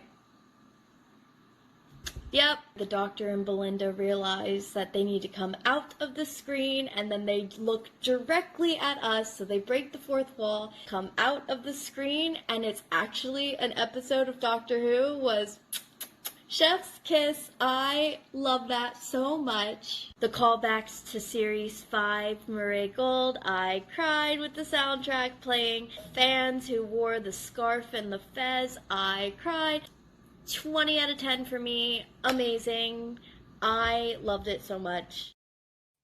That's why she's adorable. Stop making up your own numbers, Faith. Anyway, just in case, she wanted me to make sure people knew. She wanted this picture up there. There you go. Okay. That's Faith. It's a great picture. It is a beautiful picture. So what do we have in the comments for ratings, Kristen? Oh my god. Let's see what we got. Okay, well, Patches said 10 out of 10. I love the anime. Let me grab all this. Oh gosh, there's so many. Dan earlier, he said I give it an 8. Wasn't in the least traditional, but it didn't need to be. So I understand what you're saying there. Over at Spill the Geek Tea on the YouTube channel with Tom, I agree with Dan's ratings with a point. Stop that. Anyway, Nick Bat says I give it an 8. I love the Scooby-Doo references. They needed a Scooby-Doo style chase scene. The villain was definitely unique. The fans that love Blink made me laugh the most there. Roger, I am with Dan on this 8 out of 10. It was a little dark until the Doctor and Belinda meets 3 people in the world that the Doctor's life is a TV show called Doctor Who thinks Blink was the best episode. Patches, I give it a name out of 10. We're okay. I'll give it I guess 8. It rhymes Patches with it. is doing 10. There you go. I give it a name out of 10. I enjoy seeing anime in the live action. I remember in the old Doctor Who's they did it in anime. Of course, Tom's going for 8.888888. Ramana's going with a 9. Lots of surprise touches on some famous movies. I just brought this up because Patch asked a question: who is Mrs. Flood if she's not a version of the Master? Edward came in and said a solid 8 for me. Decent story. I like the chemistry between the Doctor and the companion. That didn't hyper focus on the Doctor crying. Ken, yeah, he cried. Shooty really shined in this one. Daleks are forever. At least no innocent cats were deceased. Yeah, I'll throw that up there. There's a question from the audience. Billy, hello, Billy. I think it's the first time we're seeing you here. Will there ever be a Doctor Who movie that will be made for the theater? I know the last final episode was released in the theatre of season 1 with Ncuti Gatwa. So the last 2 episodes were in the cinema. I can't call it a theatre because theatre means different to us. I don't think the last ones were the Peter Cushing movies. But normally they just do like episodes in the cinema rather than actual. Wasn't the 50th in the theaters? Yeah, the 50th was in the theaters. 50th was in the cinema. I'm not sure about the 96 version. I'm not sure if that came directly to TV or was that TV. I really hope they make one just for the theaters. I mean, during the Capaldi era, I always thought like they should just make like it doesn't have to be the culmination of anything. They should just make a standalone Doctor Who movie. Like just make an episode that like has a 2-hour runtime and make it a movie. Give it more budget. Like they could just make like they could right now make a standalone Peter Capaldi Doctor Who movie. Okay, I'm going to add to this question, and because it's different. Would you see a Doctor Who movie in a cinema, or would you see a musical Doctor Who in a theatre? Interesting. I'd want the cinema because I could Dave's both. Spill the Geek Tea. I would ask, how much time does the Doctor have to live with his energy absorbed? I wanted to bring this up because we brought up stakes, right? And I'm very adamant on the timeless child thing being a problem because it takes away all the stakes in regeneration episodes. Once you look at certain things, right, and you watch the regeneration episodes, like Tom Baker falling off the satellite dish or Seven getting shot, it means something. But then when you take away the fact that like he's just going to just keep regenerating over and over and over and over and over again, like he's just an unlimited battery, it loses stuff. So like when I saw that scene where like he's being drained, I questioned, does this mean anything? Are they going to add any dialogue saying that this might have messed with the timeless child stuff, or are they just going to just hand wave it and just say, yeah, he's good? And it ended up being the latter. And so to answer the question, I don't really know. I wish it meant something, but as far as we've been given, it doesn't really mean anything. 100% agree with you. Yeah, I'm on the same page as you on that. Daleks are forever. Anyone notice Mrs. Flood's cartoon? Notice Mrs. Flood and cartoon Mrs. Sunshine were dressed the same. Continues. Roadrunner would destroy Dingaling, and why spend all that? I guess we got a negative on Alan Cummings there. Any voice actor could have done it. That's a reasonable question, especially they got a budget now, for crying out loud. Was that Alan Cummings that did the? That was Alan Cummings. Yeah, that was Alan Cummings. Okay, he was in prior episode. Yeah, I thought that. You know what? I'm sorry, I didn't mean to cut across. I thought of that when I was hearing his voice. I'm like, that kind of sounds like Floop, like. And then I just threw the thought away, and I never thought about it again. Daleks are forever. 3 out of 10. Wow. Went a little down out there. And Libra, I think this is the first time we're seeing it. It was a great episode. Love the tease at the end with Mrs. Flood right before the TARDIS disappeared. I give it an 8.5 to 9. Daleks are forever. Love the Peter Cushing movies. We should have had a Christopher Lee master. Agree. Wish we could go back in time and do that. Would you accept? I know we're running out of time here, but would you accept a Doctor Who movie if they used CGI Peter Cushing and CGI Christopher Lee to make that story? No. Or do you think that's pushing it? Nope. No. AI doesn't have anything. Hire an actor who can portray a kid. I don't want, like, no disrespect, but I don't want Luke Skywalker, CGI Luke Skywalker in the Doctor Who universe. I just don't want that. I would give a small break if they used a CGI Cushing's for the regeneration scene only. Like, that's the first scene. He's already down. And the regeneration is something else. That happened, but just that regeneration, I could get behind. Maybe, depending on how they did it. I'm with you, Billy. I would love to see him as a movie and see a movie in the movie theater. I'm not a musical fan, and I actually grew up. It's a cinema, not a theater. Yeah, So- I used to. When I theater. went to Rollins, I had a college professor who, when I was in theater, college professor says, "If you don't like musicals, you're not alive. Check your pulse." And I'm like, I sat there and checked my pulse. I checked my and time scales. No, I'm not hiding. I am in the upper right hand corner. Just staying out of there. Yes, I'm just the voice out there. So those are our chats, Dave. Let's go ahead and wrap her up. Excellent. Well, thank you guys, everybody, for joining us. Zion, once again, where can we find you? Porygon's Pokédex on YouTube. I will put it. I didn't post it. Give me a second. I'm so sorry. Yeah, just go put in the private chat, and we'll transfer it over. Mm-hmm. And Sean, where can we find Our Philosophy Is? Yeah, you can find me on YouTube, and I usually do Doctor Who reviews, but I got to be honest with you guys on this panel. I like you guys. I like seeing you guys for Doctor Who episodes. So I've been kind of, and now granted, I'm sorry that I wrote my master's thesis this time. I didn't mean to go so long. My review. We like you too. Yeah. Oh, thank you very much. But yeah, I'm on YouTube at Our Philosophy Is. And I talk, every week I do this. I try to lay out something that's like, this is what I normally do. I just do random stuff, basically around philosophy. But yeah, that's where you can find me. And guys, I'm only saying this now because I don't think I'm going to get a chance to say it. Post show, if you cannot hear me, I wanted to ask you guys some things. So if you can't hear me, can someone try to unmute me? Because last time post show, I was muted and I thought no one loved me. So yeah.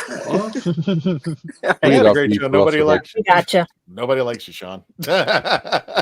We love you, Sean. We love you, Sean. Well, I'm getting mixed messages here. That's right. We're the crazy family. Exactly. And Nick, where can we find you? You can find me all over New York signing copies of my new book. Check this out. This is Milk Treading. A cat journalist solving mysteries in a city of cats. So they've done a really nice wraparound cover. Where will you be signing this live? I'll be signing in Jamestown, New York, and Fredonia, New York. So Western New York. That's where I'll be with that. Also, you can visit me on #NickSmithFilms. Excellent. And Candyman, where can we find you, good sir? In his bathroom. Yeah, in my bed, falling asleep. That was bad. He's going to sleep right now. He's a day walker. I know this is a nightmare for me. You can find me here at the Legend of Traveling TARDIS, and you can also find me at Spill the Geek Tea, where we just talk about random stuff, and we mean random stuff. Yes. And Gadget, where can we find you? Everywhere and anywhere. And Whoa, Christian, you're gonna make me put that one I made for you where they're coming out of the TARDIS and says Christian did it again. You know, because Mark has a copy of it too. Yeah. Everything. But you can find me YouTube, Instagram, Facebook, Twitter, Twitch, X, whatever they call it now. Lulu.com for mine and everything. I'm hoping to make some money since my unemployment runs out at the end of the month and everything. So I'm gonna probably be pressing these a little longer. Lulu.com. Journey that I took to England and some Doctor Who stuff in here, but because of copyright. And this is a book for anyone who's got dyslexia, autism, or just wants to learn how to play Dungeons and Dragons the simple way. Pick this up and everything and stuff. But right now it's everywhere and everywhere. Plus I'll be at the Build Expo in June, Bronx Comic Con in August, and Anime NYC later in August and everything. Excellent. I got to remember to tell you about Obajima, which is a Studio Ghibli themed D&D world. Oh, I got, and I was gonna find the Sailor Moon thing for you to see it since I have it. Yeah. But you can find me obviously here on the Legend of the Traveling TARDIS and on Spill the Geek Tea. This Sunday we're actually going to be interviewing me on the show, so you can tune in for that. Yes. But you can find me on my YouTube channel, TheRatHole.CA, where I've got all sorts of gaming goodness. Billy, how often do you do this? We do this every Tuesday starting at 6 p.m. Eastern. So every week. And during the run, we're going to be doing live watch parties. We're still trying to figure out if there will be or how it will run if we do a live watch party for the show drop this coming weekend, because I'm not available. I think Tom's going to take host. Sure. He's going to be hosting duties. Yeah. He's nice. Crazy enough to get up at 3 a.m. So I'm going for it. Exactly. So yes, I'll be hosting this week. I will try to be on Eastern it when the show drops. So yeah, you can find me at TheRatHole.CA or my new show that is the first episode's all recorded. You'll see some friendly faces there as well. It is called The Happiness Patrol, and you can find that at youtube.com/@HappinessPatrolShow. Apparently those capitals do make a difference when searching for the thing. You can subscribe now. First show drops June 5th, talking about Star Wars Episode 1. So it's a happy place where we try to avoid negativity and toxicity and just have ourselves a good time. All right. Well, let me go ahead and wrap up our side, and then we'll get you guys going out there. And thank you all for joining us out there every Tuesday night at 6 p.m. Eastern Standard. And plus, while we're doing the watch parties live, keep an eye out on your schedules on our YouTube channel, our Facebook page, or wherever you follow the Legend of the Traveling TARDIS. For our convention wides, Space Coast Comic Con is going to be taking place at the Space Coast June 14th and 15th. So get your tickets now and just go to spacecoastcomiccon.com to get your tickets. And it's really, really a fun little show out there in the community center. Also, Ancient City Con taking place September 12th through the 14th at the World Golf Village Renaissance Resort. I hear that the rooms are selling out pretty fast, so might as well get your rooms if you want to book. They do have a special discount rate if you want to stay at the Village Renaissance Resort. It's a nice place. The convention center is connected, and we're going to be there with the Daleks of Florida, including Dalek Hal and all the team out there. So if you want to catch some Daleks and you just want to play around, we're going to be out there with them. Again, September 12th through the 14th at the World Golf Village Renaissance Resort in St. Augustine, Florida. Keep an eye out on our social media for any more convention news that's going to be coming up out of here. And let's go ahead. Dave, any last words before we wrap it up? Thank you guys all for joining us. We will talk to you again next week. Talk about the next episode. But until then, become part of the legend. Say goodnight, Simon, and take it away, Tony. Until the next adventure, take it away, Tony. And yep, everybody say goodnight, Simon. Good night, Simon. Now I hit the end. I hit the end stream button, right? I really screwed it up last week. Let's see what happens out there. Tony, take us.